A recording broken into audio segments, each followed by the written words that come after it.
Oh no, I hit the button. I screwed it up. See, it's been a while. Kind of give me a little bit of a leeway on this, but hey there, everyone. Welcome to the show tonight. A little bit different. I did a live stream this morning. I was talking about this show, and then about an hour or so ago, local prepper hit me up and said, "Hey man, you want me to come on?" I was like, "Heck yeah, let's do that." It's much easier when I've got somebody else that can flap their gums than just me by myself. So I was like, "Heck yeah, we'll do that." Tonight we are going to be talking about wherever we go with this. I did want to talk a little bit about it being Preparedness Month, and as I said this morning, I want to say thank you to everyone. I've got a video that I want to play here that everybody or a lot of people put together it's been around 10 years since I've been doing Survivalist Prepper, whether it's the podcast or the YouTube channel, all that stuff. So it's kind of interesting because Brian Duff and a few members did some video clips and everything. And right before I saw this, I told Brian that I was going to have to put our Survival Prepper show on hiatus for a little bit. And then this comes out, and then I feel like a complete heel now. But I had to do it because I have to focus on Survivalist Prepper. So for everyone that listens to that show, it will be back in the future. Brian and I still might do some things here and there, but it's just not going to be the weekly thing. But today, before I get into a lot of that and before I play this video that some of the members did for me, what have you been up to, local? And we talked a little bit before the show, and you've been up to about the same thing as me as far as YouTube goes. Absolutely nothing. Yeah. So a lot of people have been asking where I've been. Basically, for the last 30 to 40 days, I've been moving from one town to the next. So it's been basically me and my Explorer just shoving stuff in and driving it over there. And between that and trips to the dump, it's been a pretty amazing month. Yeah. That's and I do want to talk about that a little bit later too, about the gas prices and all that. And I'm sure that you experienced that. About basically how the frog in the boiling pot of water. Basically, we're used to this $4 out here anyway. It's creeping up around $4. I don't want to get into that too much right now because we'll get into that later. But yeah, all of those things. If you see any comments that I miss, LP, make sure and let me know if I miss them. Hey Matt, what's going on? I haven't talked to Matt in a while. White Rabbit, Exploring with Nomad, Robert Van. A few of these are probably your peeps. There's a handful of them in there. Yeah. But I did want to play this video real quick. It was kind of cool because I don't get on Facebook anymore. And I had to have a member of my group, our group over at members.survivalistprepper.net. He basically told me, hey, man, you need to log into Facebook and approve some of these people into your private group over there. And I watched the video and I was just blown away. It's sort of why it's why I started doing this stuff in the first place. When Lisa and I started about 10 years ago, I've been prepping for like a year or so. And I want to get into this with you after I do this too a little bit. I've basically been prepping for a year or so. So it was more of a journaling of the things I was going through and sort of sharing a journey with everybody that was listening to the show. And it's pretty cool that there are people that have been around since day one. That are still doing it, so they've gone through that journey as well, and they've changed, and the things that they're doing have changed since then. There's a lot of people that have completely fallen off the radar. I think the majority of people probably get into it and fall off the radar, but it is pretty neat. The people you meet, the people people like you, Vision Preparedness. Just a bunch of different preppers, a bunch of people in the preparedness community. Is pretty neat. And a few that I've met in person, and then there's some that you feel like Denise is in the chat right now. Never met Denise in person, but you feel like, if you sat down at the coffee table with him or something, it'd just be like talking to an old friend. So it's just really cool. I know this is, you're going to basically sit here and watch the show with me, but I've got this video I wanted to play, what these guys put together. And then we'll talk about how even everyone in the chat, how your preparedness has changed from when you started to what you're doing now and all that stuff. Let me go ahead and play this real quick. Hey Dale, Brian here, and hey, a bunch of people got together and wanted to wish you and Survivalist Prepper, along with Lisa, a happy 10th-ish anniversary in doing the online preparedness stuff. Man, you've been amazing. You brought in a low-key, common sense, easygoing, fun thing to the not Canadian prepper doom and gloom world of preparedness. It's been awesome. I owe you a ton. I've had a great time doing this Survival Prepper show with you for, 2 or 3 years now. Plus, you're the one, your podcast, like I've said many times, is what the first prepper podcast that I started listening to in Baghdad back in the day, and it's what motivated me to get into all this stuff. So with that, thanks a lot, buddy, and here's some other great people to say thank you to you as well. Enjoy. Keep up the great work, and I'm sure I'll be seeing you soon. Talk to you later. Bye. Hey Dale, it's Jammer WV here. Hey, congratulations on 10 years of Survivalist Prepper. We appreciate all your hard work you put into all this, and looking forward to it being even bigger as you continue to make it grow. I've been listening since about 2015 and became a member of the Academy, the Bug Out location, and now the new community. It's great to have everybody come together and discuss ideas, and I appreciate you making all that happen for us. You're making it so much better every year. So keep going. We need your assistance in making things better for preparedness. Thanks, Dale. Hey, Dale and Lisa. The other Brandon here. Jammer recently pointed out that August is going to be 10 years of you guys putting out amazing content in YouTube, podcasts, everything else. I wanted to say congratulations and thank you. Over the years, you've really helped the way I've thought about everyday carry, about what I keep in the truck, about what I keep in my bag. Keep it up. Love your content. Love you guys. Congratulations. Hey Dale, Brandon Rhodes here. Greetings from sunny southern Colorado. Just kidding.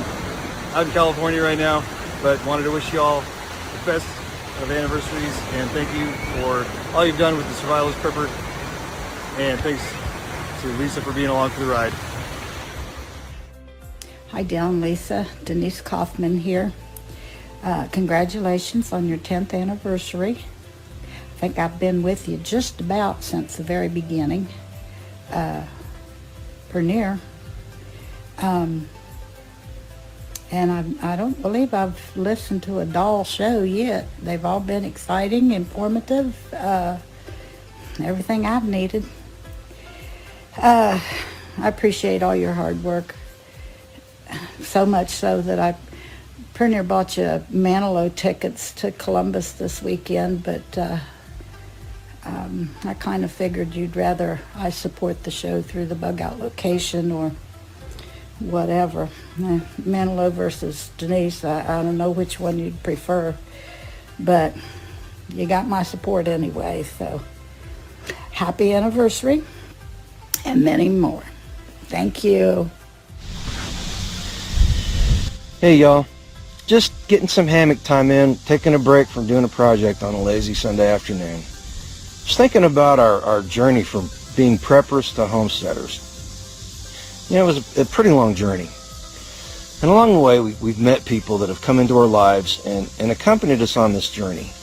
And some of these people are still in our lives, and we've known them for 10, 15 years now. And I started thinking about it, and there's other people that came on this journey with us that don't even know us, don't even realize they were with us. And Dale and the crew over at Survivalist Prepper are some of those people. You know, I started listening to Survivalist Prepper when it was still just a podcast. I think I came in on episode 3 or 4. And I would download it off of iTunes, put it on an MP3 player, throw the headphones on, and listen to it while I was working around the homestead, the property. And we'd listen to it on long road trips. I got the missus turned on to it, and she really enjoyed it. You know, and they give us some good prepper information, some tips and tricks, but mostly it was entertainment. It helped pass the time while we were doing all this stuff. You know, listening to Dale complain about having to build horse jumps for Lisa or cranky old Mr. Johnson next door, Lisa's tinfoil hat time, and Brian's practical application of what he knew or what he had learned on his travels around the world.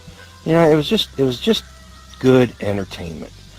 And we started listening to him on YouTube once that became big, and we kind of came and went, you know, over the time as our interests changed. But we always found ourselves going back to Survivalist Prepper. And I had the distinct pleasure to be on a live stream with Dale and Brian over on Tag's Life Done Free. And since then, I've talked to them and we've done some collaborative work online, and I really enjoyed it. They're both really good guys. And I'm looking forward to meeting Lisa. We're gonna talk him to come out to Midwest Preparedness Festival at some time. We're gonna have to drag him out here kicking and screaming. But we'll get him out here. You know, and I just want to say thanks to Survivalist Prepper, all three of y'all, for being part of that journey with us and making it more enjoyable. Take care. Gansey here, up here in Northern Ontario, Canada. I want to take this opportunity to wish Dale and Lisa congratulations on your 10-year anniversary. Love is a funny thing. You need a good sense of humor to make your marriage last. Take for example, you got a homestead couple like Dale and Lisa, and you have to start over again and again every morning. Now get this, Dale is a smart guy because he cracked the code in a long-term marriage. This is a partnership we're talking about here, eh? And there are rules in every relationship. Two rules in particular I want to talk about, like for Dale. The first rule is that Dale must make Lisa feel like she's getting everything, because she is.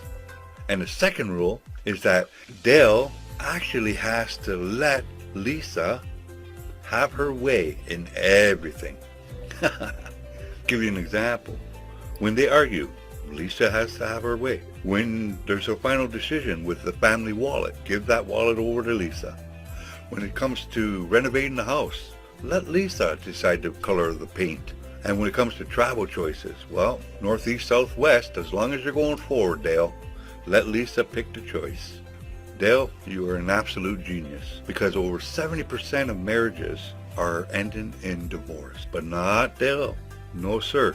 He knows how to keep that fire burning. Superbly done. Congratulations. Dale, I've gotten to know you for about 3 years now, and I've had an absolute blast getting to know you and Lisa. I've had so much fun. I was blown away by the group you guys had put together in the chat and the different things that people share. And I was amazed that people were actually getting out there and doing things. I'd been an armchair prepper for so many years, but actually being encouraged to do things has virtually and truly changed my life. We wouldn't be together and here without you. I really appreciate the Survivalist Prepper Online Mag, because that's a terrific community of people who really do mutually assist each other. And so I just wanted to say thanks. Seems shallow, but I really truly do mean it. I count you and Lisa as my friends, and I look forward to coming out west and getting to see you face to face and giving you a big hug. Hi, Dale. Daisy Luther here. I just wanted to stop by and congratulate you for 10 years of blogging. First of all, there are over 500 million blogs on the internet right now, and fewer than 30% of those are successful. So you're vastly in the minority having such a wonderful, successful website. But what I think is more important is the community that you've created. You've brought together people from all over the country and all over the world who want to support each other and help each other become better prepared to face whatever emergencies are coming down the pipe. And to me, that's your real accomplishment. That is something that you've done that so few people could accomplish. So congratulations on 10 years. I'm wishing you 10 more and all the best. Hey Dale, VP here, Vision Preparedness.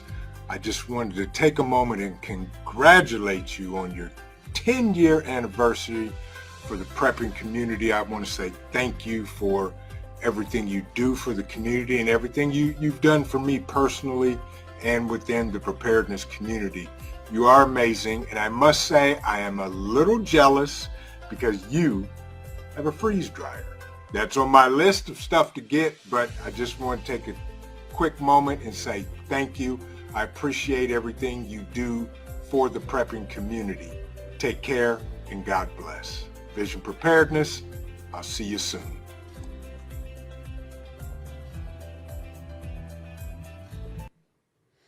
So it's just really cool, man. And I want to say thank you to everybody that's listening and giving me the motivation to actually do this crap and keep doing it. It's just kind of cool when you see people like that. One thing I wanted to say to Kenzie was, Kenzie misunderstood. He thought they were talking about mine and Lisa's anniversary. So that's what he was talking about in there. And he made a correction clip, and I forgot to put it in here. So that's my fault. So regardless, still good advice. So it's just pretty cool. I mean, I that's why I do this stuff. You know, the money is a means to an end, and it is important. But the real important stuff is the whole reason I started this, the whole reason you do what you do, and Vision does what he does, and all of that is to just kind of grow this community and get more people aware of these things and get good information out there rather than the BS, the fear mongering, and all that stuff. So. I'm sure that's why you got into it, starting to get online, because, when I first started, it wasn't really that, but recently it's been that, because it's like, okay, there's just a lot of BS out there, and there needs to be some rational thought out there. So just very, very cool. What I wanted to do is talk about sort of how preparedness for me has changed, and everybody in the chat as well. You talk about regardless how long you've been doing it, and I also want to get your thoughts on it too, because when I first started this, it was like I said, I'd been doing it for about a year or so. Lisa was into preparedness when I met her. I've been married to her a couple years before I actually got online, and she's the one that got me into it. And my thoughts in the beginning, a little bit intimidated, I suppose, because I didn't really know a lot about the preparedness community. I knew a lot about preparedness and things like that, but you have this idea that it's like this James Wesley Rawls type community, right? Where everybody's wearing flak jackets and, all this just this crazy hardcore stuff.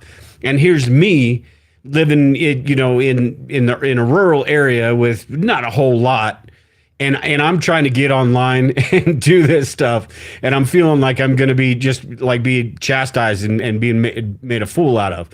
And then you see like the community that you've put together, the community I've put together, the people that we interact with, completely different than my thoughts when I first started. What were your thoughts about this? And you've got a little bit of a different background as far as military and all of that stuff. But what were your thoughts when you first decided? Well, let me back up here. How long were you prepping before you decided to get online, and what were your thoughts about what you were doing and your reservations and all that stuff? I started prepping in around like really prepping 2008.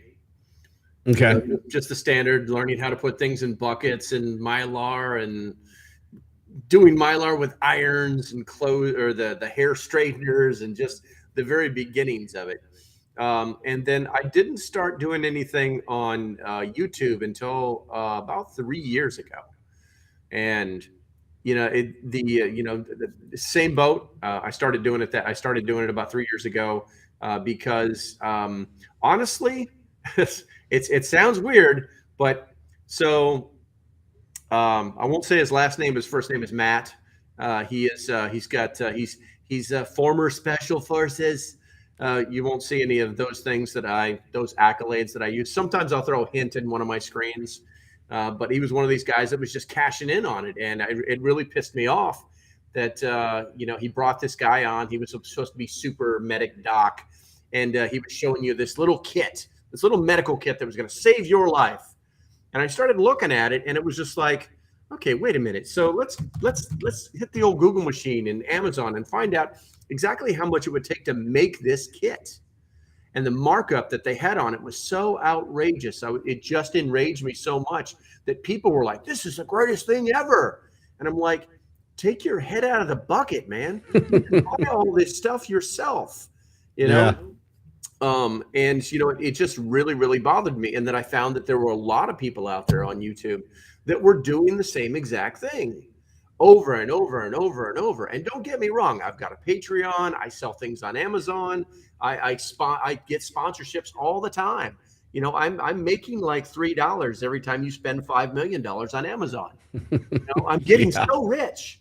But I started doing it, and I still do it because I just, you know, I had some company send me, I'm not going to say their name because I've got to do a video. I promised I'd do a video. Somebody sent me a can of roast beef to like taste online on, you know, do a review on it, right? All right, good to go. It's $35 a can. It's this big. $35. $35 a can. There's nothing magical or special about it at all. And the company's out of Colorado too. So yeah, it's just stupid stuff like that. You know, I mean, you know, I ping the environment, say, what do you guys think? And it's like, well, that's stupid. Well, that's what we're going to roll with. That's stupid. You know, because, you know, and it's funny too, because all these videos out there about, you know, doing a $1.25 tree bug out bag. Yeah, it's very possible. You know, is it the greatest thing on the planet? No. Will it work? Yes, it will. So that's possibly. Well, you'd be surprised, man. You'd be surprised. Some of that stuff is junk, and some of it not so much. You know, but you can get away with a lot of stuff for a short period of time. And if you only got to go 72 hours, Dollar Tree might save your life. Yeah. I mean, but there's still that. It's hard for me to go that route just because, yes, the odds, you know, maybe there's a 70-80% chance that stuff was going to work for you. It's not going to fail in a 3-day period, maybe even more than that. Yeah. But there's still that Murphy's Law thing that always seems to bite me in the ass, that if I'm going to use something, even if it's a Band-Aid or a roll of gauze, right, from the dollar store, the roll of gauze is about a quarter of the size of a real roll. Yeah. And you're going to run out, or the Band-Aid's not going to stick, or, you know, it's just those things that kind of, but I agree with you. Yeah.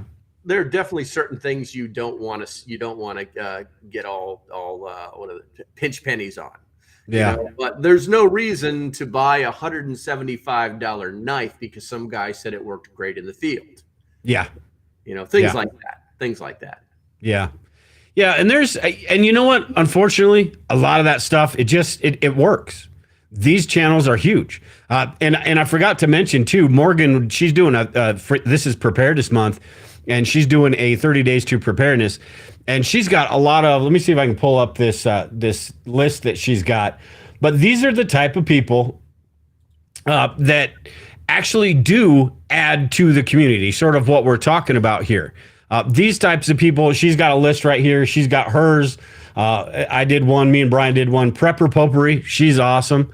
Irradium 242s is awesome. The Preparedness guy, Prepping with Sarge is great.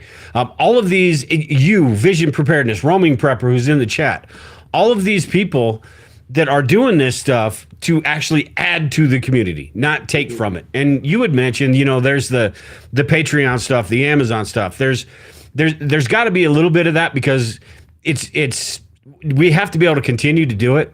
But at the same time, it's for us, and maybe I don't want to put words in your mouth, but I'm pretty sure you feel this way. For us, that's not the main reason. That's like I said in the beginning, that's a means to an end.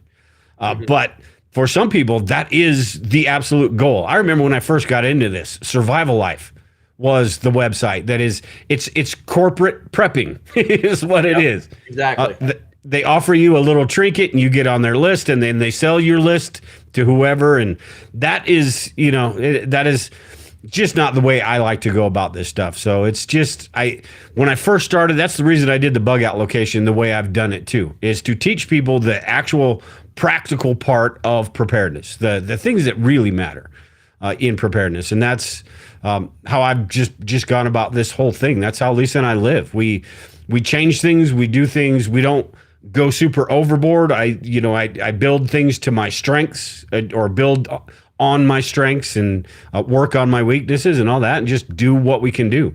I'm not a super prepper by any means, and you're never going to hear me say that I am on YouTube or anything else. So super prepper. Yeah. Kanzi is up there. Oh, I did want to say something about Kanzi too. Kanzi, even though it is up in Canada. Speaking of speaking of those people, the people that are just in it for the money. You know who I'm talking about. Brian mentioned him in the beginning of that video. But Kanzi's up in Canada. I really want to get Kanzi on to even just an audio podcast, because that dude has got a wealth of information. He's a native up there in Canada, does a lot of the what we call is, I guess, bushcraft and stuff down here. Just a wealth of knowledge. Really, really smart guy, and really dialed in as far as preparedness goes. But it's people like that. It's people like White Rabbit. It's that have done this stuff and has grown. I've seen some of the things just in the last couple of years with her, the things she's done. So it's just kind of cool. We're watching this community grow. The real preppers. And it's not granted, there are some people out there, and maybe if I had the means to do it, hell, I'd have a prepper community, a compound, a bunker, all that stuff. If I had the means to do that, it's not in the cards, so to speak. And being a prepper, I didn't get into this for the money. I'm not going to become a millionaire being a YouTube prepper. So the odds of me getting a bunker, unless I dig it myself. Yeah, I'm about to say, you better get in your backyard with a shovel like right now, because that's how you're going to get a bunker. Yeah. It's going to be a root cellar, and I'll call it a bunker, just like I call my basement the bunker. One thing we were talking about in the group too, and how I talked about how preparedness has changed, and how when I first started out, there were things that we did, and then over time you learn, whether you're talking about different skills, you're talking about wasting things, lessons, you're learning lessons about things. We were talking about 5-gallon buckets in the group, about storing 5-gallon buckets. And I thought it was pretty interesting, because the average person looking in to preparedness, you would think that as to be a good prepper, you have to have your basement filled with 50, 60 buckets of rice, beans, and all that stuff, right? And honestly, when I first started prepping, I was sort of in that mindset of, okay, I gotta it. And I'm not bagging on the whole 5-gallon bucket thing. But what I'm saying is, I was in that mindset in the beginning of, I'm just going to store everything in 5-gallon buckets. And then you figure out that you're not using as much. Say I've got a 5-gallon bucket of flour, right? I opened that 5-gallon bucket of flour. Now that the clock started ticking on that flour, and I've got to use that 5 gallons of flour within a year or so. Yeah. And that it just didn't work out that way. So I stopped. I sort of went away, I guess is my point, from a lot of the 5-gallon buckets, and more towards, especially now that I got a harvest right, more towards the freeze dried stuff, more towards the things that I'm going to use on a daily basis. Do you do? And a lot of people in the group, they had mentioned how yes, they do some of the 5-gallon stuff, but nothing like like you would think that from the outside looking in that preppers do. Do you do? How is your 5-gallon bucket stuff in your preparedness plans? Well, it's people have a tendency to move away from the 5-gallon buckets, but that's actually a mistake. And it really has a lot to do with their plans. Okay. So here's why. We always tell people to diversify, but you should also diversify your preps. So the real reason for the 5-gallon buckets is because they're mobile. One of the things that I personally learned, because I have just recently switched over to totes. You go and buy yourself one of those 40-gallon black and white or black and yellow totes from Walmart. That's going to last you for a long time. But once you fill it with about 30 or 40 5-pound bags of mylar, or of rice in mylar, you're going to find out very quickly that you're not Arnold Schwarzenegger, and you're not going to pick it up. You know what I'm saying? You just keep throwing those bags in there every couple of weeks. You go to Walmart and you buy yourself a 5-pound bag of rice, and then you just put it in those mylar bags. And you're just prepping your brains out. And then one day you try to move that tote, it ain't moving.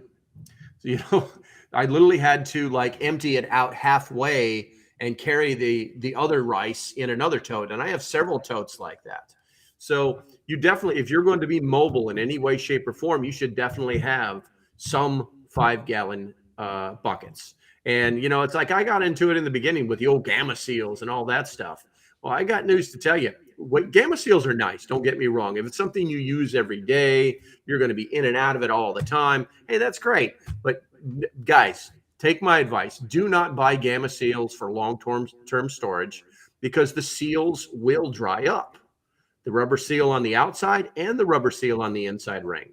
They will dry up. I know this. I have several. I've got hundreds of dollars worth of Gamma seals that I can't use anymore because I opened them to check and crack goes the seals. So yeah, having those buckets, you definitely, I would say you have at least 10% of your stocks in 5-gallon buckets. But go with the Mylar. Put the Mylar in. You don't have to go and buy 50 pounds of flour. You know what I'm saying? You can buy the small doses of flours, put them in small pieces of Mylar so that when you open them, you don't have that problem with having 50 pounds of flour that you have to use in the next 6 weeks. Yeah. Carla had put in the chat here, not if you store 1 pound flour vacuum sealed and put them in 5-gallon buckets. So sort of along the same lines of what you were talking about. You don't have to, like I did when I first started out, get the 5-gallon Mylar bags, fill a whole 5-gallon bucket with flour. Get those, portion them into smaller ones and still use the buckets, because those buckets are, one, they're portable like you were talking about, but they're also armor.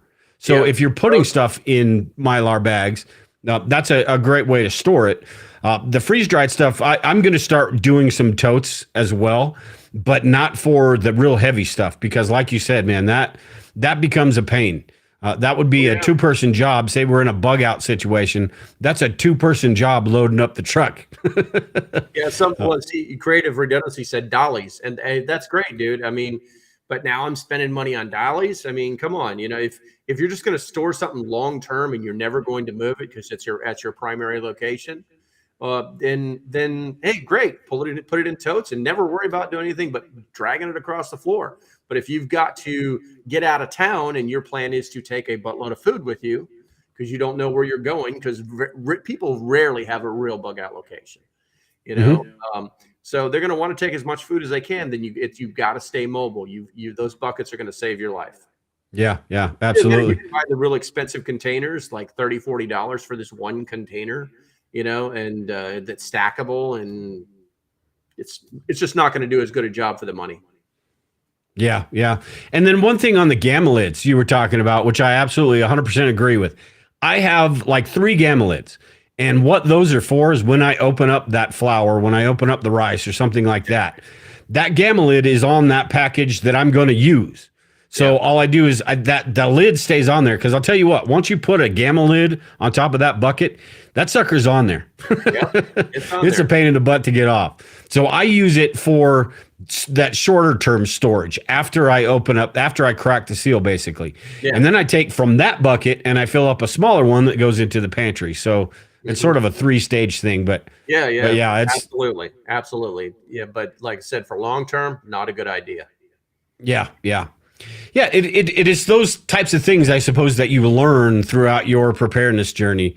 Things that work. Canned foods is another thing. One of the big things that I think a lot of people, it's another one of those things that people think that, hey, this is a prepper thing. You got to just have shelves and shelves of canned food, and every nook and cranny of your house has got to be packed with some sort of canned food. Lisa and I went through that. Luckily, I mean, not quite that bad. We went through that, and it gets to the point 3-4 years later that you're pulling stuff out from the very back of the cabinet that maybe you could probably open and eat if it were an SHTF situation, but not a chance in hell I was going to do it right now when I can just drive to the grocery store. So it's that stuff that gets thrown away. So you really learn, and I think food storage is one of those big things. You really learn how to do those different things, what worked, what didn't work, and all of that stuff. Sort of the same with bug out bags, right? You start out with I mean, that's constantly changing. I probably got 10, 12 packs on the other side of this camera, just sitting on the ground. Yeah. Brandon said here, the other Brandon is, he was the one in the video, the other Brandon. You're going to be hard pressed to get a year's supply of food to bug out with and get any other supplies in a single load. Years worth of food. That's a lot of damn I think if you're in a bug out situation, I don't know that you're going. I wouldn't be trying to take a year's worth of food. If you're in a bug out situation, you're abandoning a lot. Yes. So I forgot what I was going to talk to you about the whole bug out bag thing, because you're pretty big on that. You've got a few, I'll just put it that way, a few different types of bags, and you've changed different things over time. And I think it's pretty interesting that you talk about how the dollar store thing isn't necessarily a no-go, but it's kind of hard to I'm having a hard time trying to figure out what the hell I'm trying to say here. But you've got, I guess, tested different things, done different things through your, even probably before you were on YouTube. But how has, like, your first bug out bag setup? Do you remember sort of how that was, or did your military experience play into that as well? So you already had some kind of insights on that. Well, actually, the answer is a little bit of both. My very first bug out bag, it was the typical, pack light, freeze at night mentality. It was super low profile, super lightweight. It probably weighed 15 pounds tops, and it had just the minimalist survival stuff that you'd find in any one of the guys who like to make fire with sparks type ideas, it evolved into, this is stupid, because in my original bug out plan, because I was living between Virginia and North Carolina, and the walking from one place to the next was actually part of the plan, and it was going to take me 3 weeks to get where I needed to go. So, that balance between being as lightweight as possible, but yet having the things that were going to keep me from getting sick, and the ability to actually hunt, it kind of it turned into a hybrid between a bug out bag and what do they call those? Never coming home bags. Inch bag, yeah. An inch bag. There you go. So yeah, it goes back and forth. I have to change my whole philosophy now because of where I've recently moved to. It just, the whole bug out bag is going to change from basically like a long range, like hiking / camping, backpacking mentality to more of a lightweight mentality, because there's a different bug out location now. So, but yeah, it does evolve, and it should evolve. You're supposed to do that every 6 months with your bug out bags, because that way you're going through, you're getting the food, and you're swapping the food out. You're, anything that could go bad or rancid or attract an animal, that or rodent, you need to get out of there and swap out. Just things like that, making sure that it's all, making that 6 month assessment on your bag is actually kind of important if you're into bug out bags. Yeah. Yeah. Hey, Kenzie asked here, he said, Survivalist Prepper and Local Prepper, what do you think about bucket caches in different locations? And I've got a PVC cache over here that I'm actually going to rebury, but I had a whole bunch of stuff in that. PVC is a lot thicker than a bucket, though. But, sealed properly, I don't know. I mean, it's airtight, but I don't know how a bucket, it sounds like a good idea, but I don't know how it would do, say that the ground saturated or something like that. I assume that it would do okay, but I don't know about, 10, 15 years. I think the bucket would probably break down. What are your thoughts? Have you ever thought about that? Yeah. I've seen that. Well, it's not going to stay there long. So you're basically creating work for yourself if you want to go down that road. But what it is you need to check them at least once a year. You need to pull them up. You need to inspect them. Like I said, some foods will go bad, and the canned goods are probably going to be fine, but you are going to have a moisture issue. A lot of times people don't think about it, but the standard 5-gallon bucket with the watertight lid that would normally come with it isn't as watertight as most people think. A lot of times you have to buy the ones that actually have seals on them that very similar to how they would pack paint in a 5-gallon bucket. There's actually a rubber seal. You may have to change those seals out. You may have to replace the lids. And a lot of times they still leak. One of the things that I actually saw people do is do the 5-gallon buckets with a standard waterproof lid, and then put a contractor's bag, wrap it up in a contractor's bag, and then tape it closed, and then bury it. And then make sure that when you do bury it, that you basically create a flap over the top, so that if water does come down, it'll shed over the top of it into the ground. you also might want to contemplate getting yourself a bag of gravel and digging that hole and then filling the bottom of that hole with gravel before you put your bucket inside of it, because that will create natural drainage. Any water that comes down will go past it all, will sheet past it all, and then go into that gravel and then into the ground. Yeah. But I think it's a great idea. I think it's one of the smartest things you can do. But you, like I said, you got to go about once a year and get them out. You know, and they've got to be in a place where human beings are not really going to go to. You know, otherwise, sooner or later, somebody will stumble across it in some way, shape, or form. Yeah, I had this PVC pipe over here, and I've got the video on my channel. I had it buried for about a year, but in that PVC pipe, I had it a silicone around the whole top and the bottom of it, and sealed up super tight. It was only in the ground for about a year or so, and everything in it, I had ammo in it in plastic bags and all sorts of things, and everything was fine in there. I had a little Gerber knife in there, and it was fine. Nothing got real wet. But again, it was only in there for about a year. But it was sealed up pretty well. I think if you're going to do something like that, I think that maybe with that PVC pipe, it's going to handle the elements a little bit better and make sure it's sealed up good. But depending on your situation, and if you have time to do it, and if you think it's going to be useful, I'd maybe put one out to test.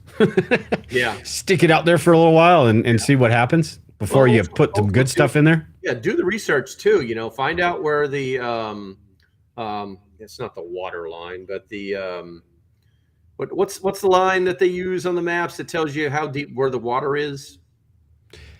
Oh, I don't. I'm drawing a blank now.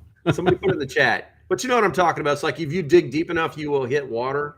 Yeah. Some places you just can't get away with that. You know, you can't dig it deep enough. And if you dig it too deep, you might literally just be digging right into water, and you just wasted your time. Yeah. Contour lines, Broken Nomad was talking about, but that's the water table. Brandon Butler was. There you go. There you go. Jammer got it. There you go. Yeah, Brandon. Contour lines is what I was thinking on a map, on a topographic map. Yeah, but water table, yeah. Yeah, find out what your water table is, man. Yeah. Well, I should have, and the reason I should have known that because I've been doing a lot of research, for the last 2 years, been researching wells, and mine is 175 feet down. I was going to get one of those hand pumps. That's not happening. Good luck with that. Yeah. How'd he die? He was pumping water. Yeah. He died thirsty. I'd have to make the kids move back in, put them to work, just pumping water. Everyone take a shift. The other thing that changes too, and I think this is the big one that got me thinking about this, because 10 years doesn't seem like, it just seems like, it seems like forever ago that I started this. And you look back, and life goes so damn slow, but when you really think about it, you look back and all of a sudden it's like, holy crap, my rides, I'm over the hill now. Now we're going down the hill and it's almost over. But and I think Prepper Potpourri was in her video, she's talking about foods that don't expire. And in the beginning of that video, she talked about us having expiration dates as well. And I think that is a big factor when you're talking about your preparedness plans, your skills and all that stuff. So, and kind of what you were talking about with your bug out bag. 10 years ago, my physical condition and what I planned on doing were completely different than what my plans are now. My kids still lived in the house back then. A lot of things have changed over the course of time. So as you get older in preparedness, and honestly, I mean, I'm not quite to that point yet, but there does come to a point in your life too, where it's like, okay, you know what? I've done the best that I can. And there's not really much I can do at this point. At some point you get to the age where you're just not hoofing it 40 miles. It's just not going to happen. Yeah. Or you have physical conditions, you rely on medications, all those things. You've got to sort of come to grips with the fact that that's just the way that life is. And I think that's another thing that changes with our preparedness. We try to sort of pivot and figure out, ways to incorporate certain things into our preparedness plans to kind of mitigate the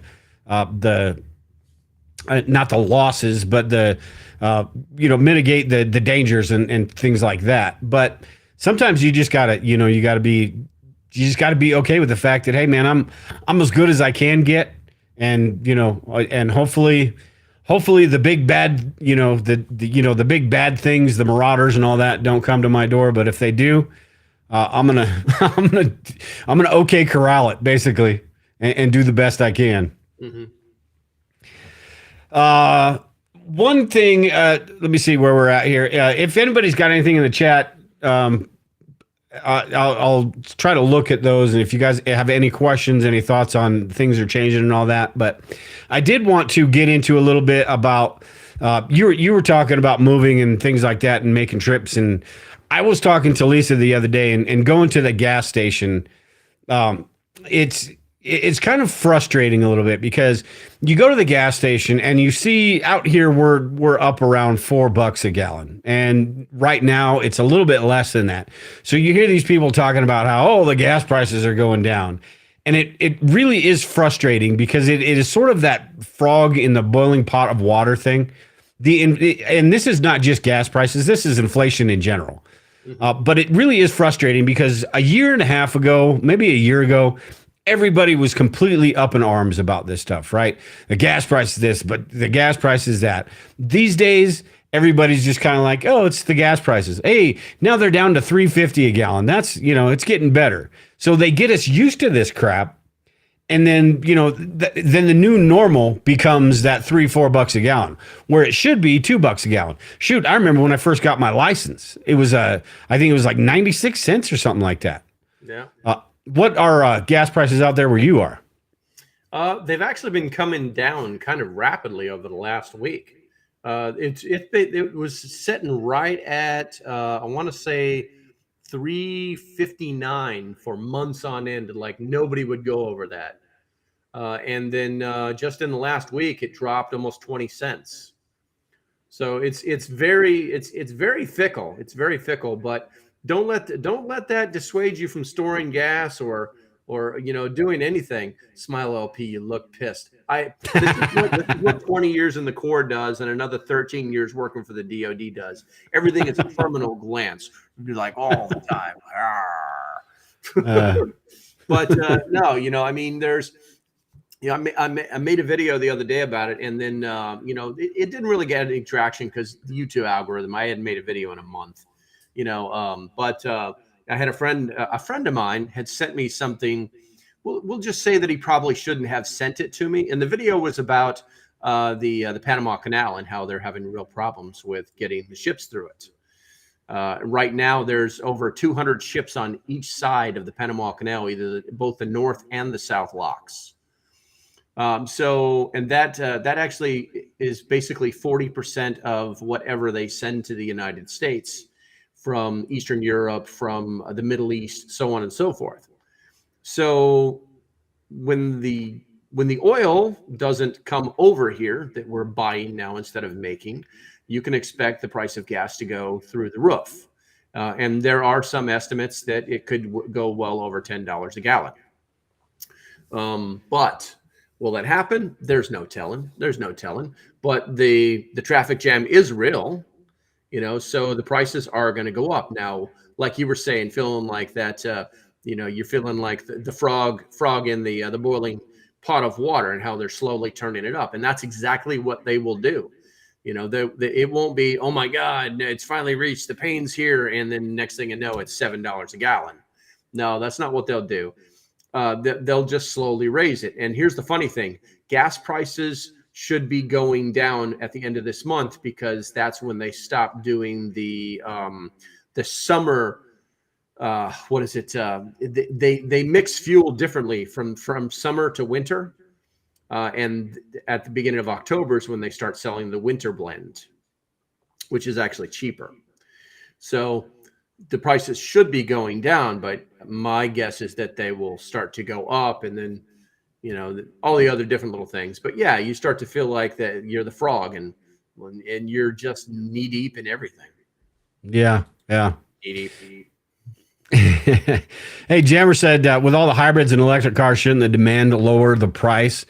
And you would think that as well. And Lisa and I were talking the other day too about the holiday the Labor Day weekend and all that, gas prices go up. So you would think that, I mean, it's all just a scheme to make money, I think, because you would think that it's not like the holiday creeped up on them and they didn't know that the holiday was coming. So they should have ramped up production. We do that in our own daily lives. We know that when I'm going to need more of a certain thing, we make sure we have more of a certain thing. You'd think that gas companies could do the same thing, but they don't, because gas companies, meat companies, grocers, all that stuff. But I think they don't, because they know that this is an opportunity to pad the bottom line a little bit, and people are going to be more accepting of it because it's the holiday gas prices. It's this or it's that. So that's the whole supply and demand thing kind of bothers me when it comes to fuel, because there's just so much money being made with all this stuff. And this goes from the gas companies to the politicians to all that stuff. Yeah.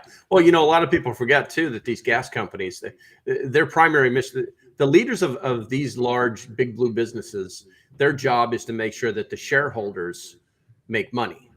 So, if the shareholders made a buttload of money last quarter, they expect to make a buttload of money this quarter. And if you start to do things that are good for the consumer and not for the shareholder, then they throw a fit. They have failed at their primary job in running that company. So keeping those shareholders, and if you look at the end of the year stuff, that's when the prices really go up, because the shareholders want that end of the year bonuses. They want to close out their annual stock portfolio on a high, so people need to remember that there are people that own that business that want their money. Yeah. Yeah. Hey, Tiger said here, tip, if you store gas, get summer blend. It doesn't go bad as fast as or evaporate as much. Try to store real gas, not the methanol stuff. I'd never even thought about that. I don't even know that. So I just, whenever it's the price is low, that's when I get it. And these days it's never low. I guess it's lower is the correct vernacular these days. Yeah. And, he's absolutely right. That blend does last longer, which is one of the reasons. So it costs more money to make that blend because it does last longer. So they don't have to add the different chemicals, things like that. They don't have to put it such a strong refining process. But in the end, it's I agree with what he's saying. But I can tell you two things about it. One, I just put a little bit of the what is it? Stay-Bill? No, I don't use Stay-Bill because it has a dye in it that can coat parts. Someone put in the chat the one they use on boats. That's the one I use. It comes in the white can. I'm gonna have to re-listen to this podcast and write all this stuff down. But, and then use the gas. You know what I'm saying? I mean, if your gas is over a year old, then come on, man. You're storing a lot of damn gas if your gas is over a year old. Yeah. Another thing too is people talk about gas going bad. I dare anybody in the chat right now to tell me of the time. There you go, Seafoam. That's what it's called. To tell me any one time that you poured gasoline that was bad into your lawnmower and your lawnmower didn't start. I dare you right now, because it doesn't happen. It doesn't happen. I used to actually own a very big boat. And that was the first thing I asked. It had two 90-gallon tanks on it. And I said, what do you do when the gas goes bad? And the guy who owned the boatyard said, don't worry about that, man. I've gone out to boats that haven't started in 5 years and clean the carburetors, and they fire right up. Yeah, it's going to smoke a little bit. It's going to stink, but it's still going to burn. Yeah. So I noticed in the chat, nobody typed, oh, my gas went bad last year. So there's truth to that, guys. A little bit of brain fart epiphany stuff just happened. Yeah. I've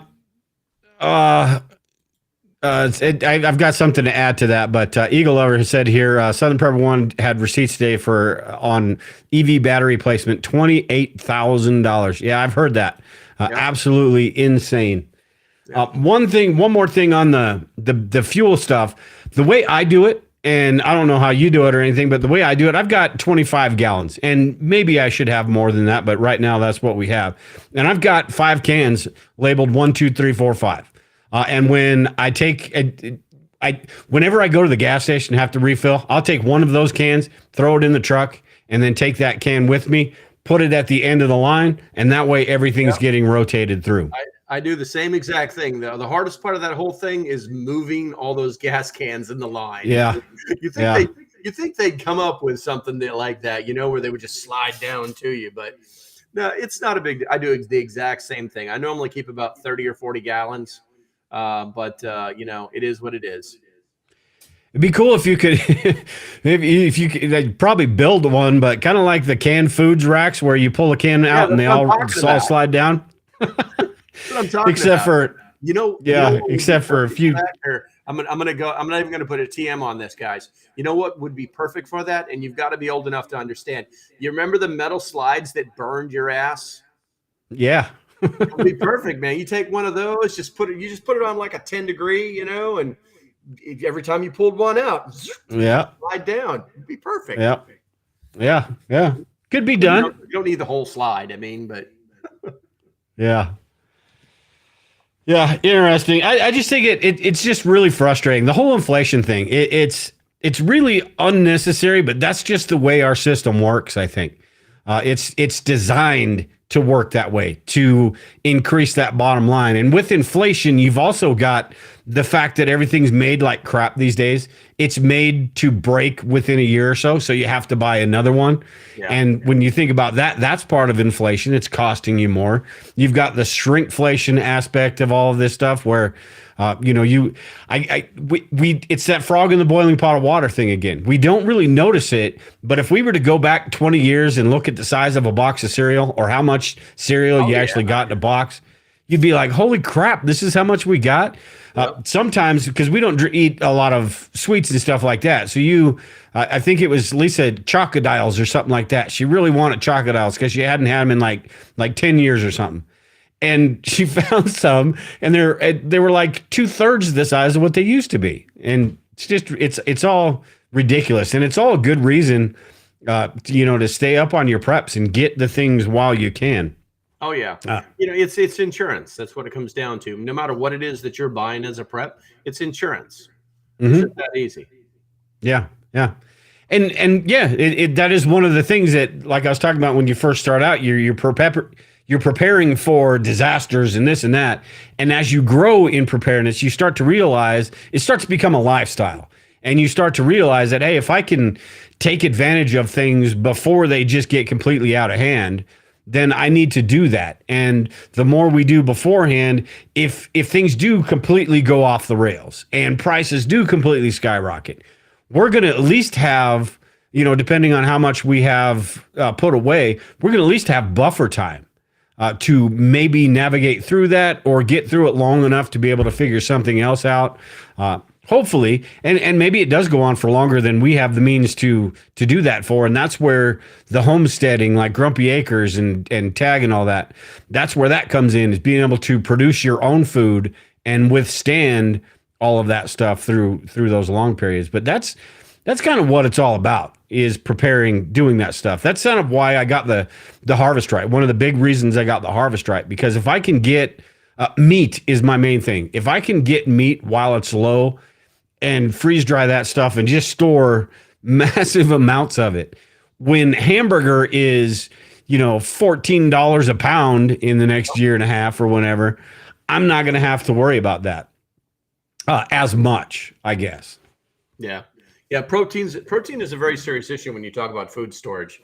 And like the path that you're on is great, because then you can freeze dry all basically any meat that you want to, and then rehydrate it later and eat it. It's going to cost you a little bit up front, but you can do it over and over and over, and eventually that machine will pay for itself. Yeah, that's the plan. And I've tried some stuff. Chicken in it is fantastic. You can put hamburgers and all sorts of things in it. Real quick, and I want to get back onto the protein thing with you, but Kenzie was talking about, and this is a very good point, boiling frogs, ostriches sticking their heads in the sand, too many poor memory goldfish in society. That is the mentality of most people. It's short memory spans, and we're guilty of that too. But people have short memory spans. They don't things become normal too easily for people. They forget about politicians are a perfect example of this. They're all lying pieces of crap, right? But people forget about that when once they get on the campaign trail, they do this and they do that and they say this and they say that, and people are all on board, or they either love them or hate them, and then they get in there and people completely forget about all the bullshit that happened before. The gas prices used to be $2 a gallon. People forget that that's what the gas prices used to be. The meat, I mean, the list goes on and on. People just sort of get used to the new normal, and they're just okay with it. That taxes is another perfect example. They take taxes out of your paycheck, so you never really even see it. That is 100% intentional. I guarantee it. Because if people had to write a check to the government every month, like us that have our own businesses sort of do, you start to figure out, hey man, what I'm giving a little bit too much money to Ukraine here. What's going on? Yeah. Yeah, I mean, we do get, and not to go off in the left field, but we do get every single thing that we do has a tax associated with it. Mm-hmm. Before you even get your paycheck, there's a tax. Then you got to pay a tax on this and a tax on that, and it's like everybody. It's almost like 20 little mafias all coming after your pocketbook. Paying protection, because if not, we're going to take your stuff or put you in jail. Yeah. Shoot, by the time you get product into your home, whether that's meat, whether that's a car, whether, whatever it is, a candy bar, you've been taxed 3-4 times on that dollar bill that you use for that. Back to protein real quick, and then I think we're going to get out of here tonight. But what's some advice as far as a lot of people don't have the freeze dryer. You've got canned meats, you've got even protein powders and things like that. What are some of your tips as far as people storing protein? We've got eggs, we've got chickens, so we've got that they produce eggs. Like I said, I've got the freeze dryer. You've got the canned meats, legacy foods. In this contest, I'm giving away a bag of freeze dried beef dices. But what are some of your advice as far as protein and all of that as for SHTF reasons? Whether you're talking about something that's a couple weeks, a week, or something longer term than that. Well, I hate to say this. I really hate to say this, but I'm huge on canned meats. You can buy them at any store. It's basically automatic portion control. Yeah. And the expiration dates on them don't really mean anything. Because most of the food is actually sterilized before. A lot of people don't even know it. Did you know the food in MREs is actually sterilized before they package it? Yeah. No, I had no idea. Yeah. So most of the stuff that's going into these cans is basically sterilized. So, as long as you take care of them, they're not going to be super mobile.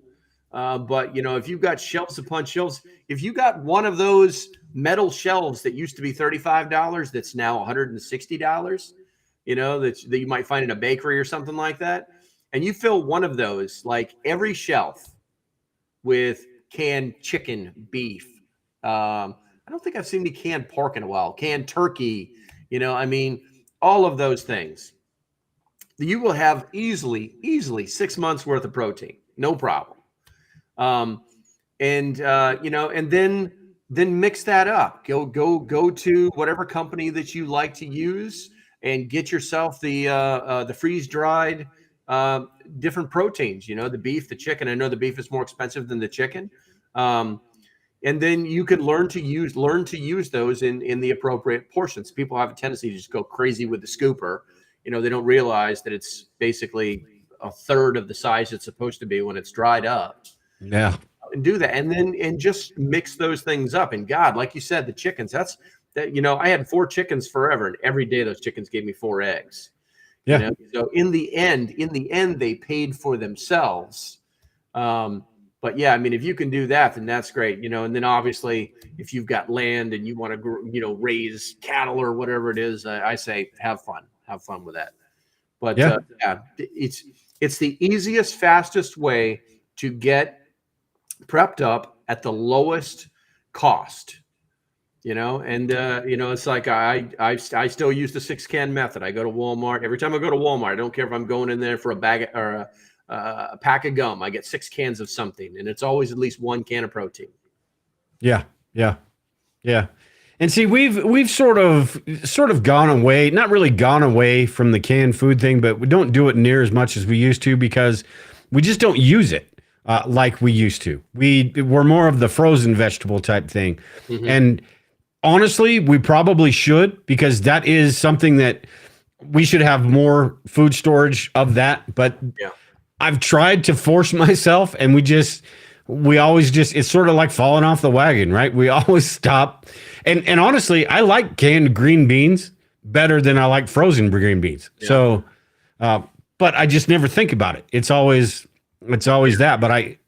But yeah, it's going to be much better to have those canned things than the frozen things, because if you're without energy, and that's a huge factor in preparedness too. We could go for another hour talking about all this preparedness crap, but that's another thing. But if you're going without energy, you're going to need those canned foods. But all you got to do with a can of meat is open it, a can of tuna, a pouch of chicken, whatever. Just open it, and you're good to go. Yeah.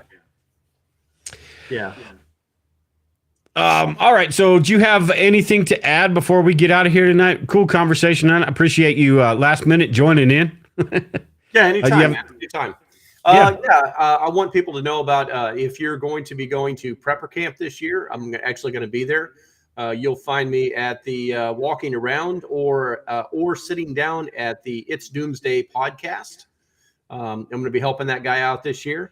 And we're going to be looking for a lot of different things. And this is also in preparation for next year's prep stock. So next year, I will not go to Prepper Camp. I'll go to Prep Stock, which is brand new. We don't even have the web page for it yet, but some people know about it. If you want to follow what's going on with Prep Stock, go ahead and find me. I'm on all the things. It's Local Prepper, all one word. We'll slowly be rolling that out. And it's going to be more education focused. Yeah, there will be vendors there, but it's not going to be, hey, I'm the greatest guy ever. I did this, that, and the other thing, and here's my background, and now come to my tent and buy my trash. We're not doing any of that. We're not doing any of that. So, that sounds pretty cool. When and you plan to have that ready to roll next year? Yeah, it's going to be 2024. It's going to be at a North Carolina state park. We've already got the site laid out. We've already reserved the site. And now we just got to start basically knocking this out. I'm going to go find the vendors and we had to cancel this year because nobody wanted to come, and nobody wanted to come for 2 reasons. One, there was this really convoluted sleep plan that was confusing a lot of people. We actually had like a bunkhouse, but nobody wanted to sleep in a bunkhouse with another person. And the other was this place was so far in the Tennessee mountains that cell phones didn't exist. It was really, really, really bad, which I don't have a super problem with. But let's face it, a lot of people don't want to be without their cell phones. Yeah, that used to be a good thing. Go somewhere and you didn't have you couldn't use your cell phone. Now it's like Armageddon. Yeah, and honestly, the place they charged way too much just to use their site and had way too many restrictions. We just found a better spot.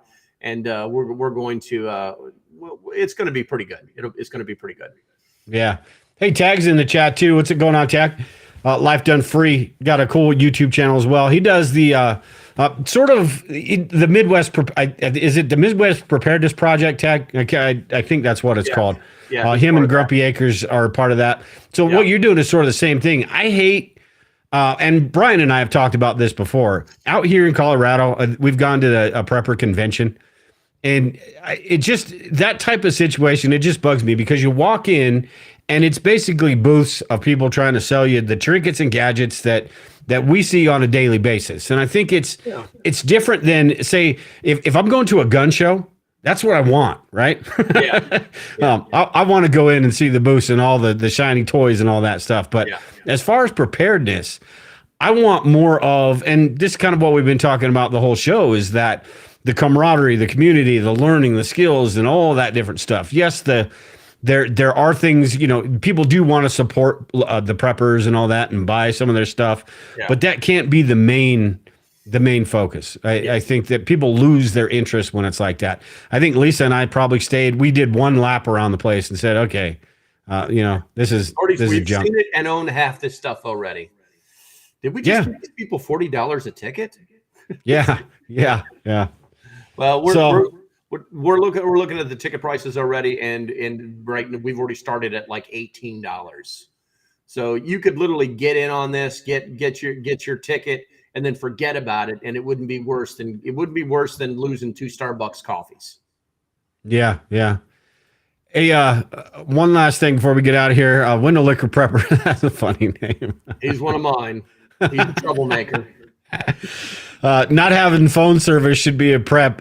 So if you have no service, it's good. Yeah, I agree. And Denise, she had put a comment. We were talking about tips for new preppers in the group, and she was talking about crank the power off in your house over the weekend. Do something like that to learn where your weaknesses are, where your strengths are, how your family's going to react. Same sort of situation right there.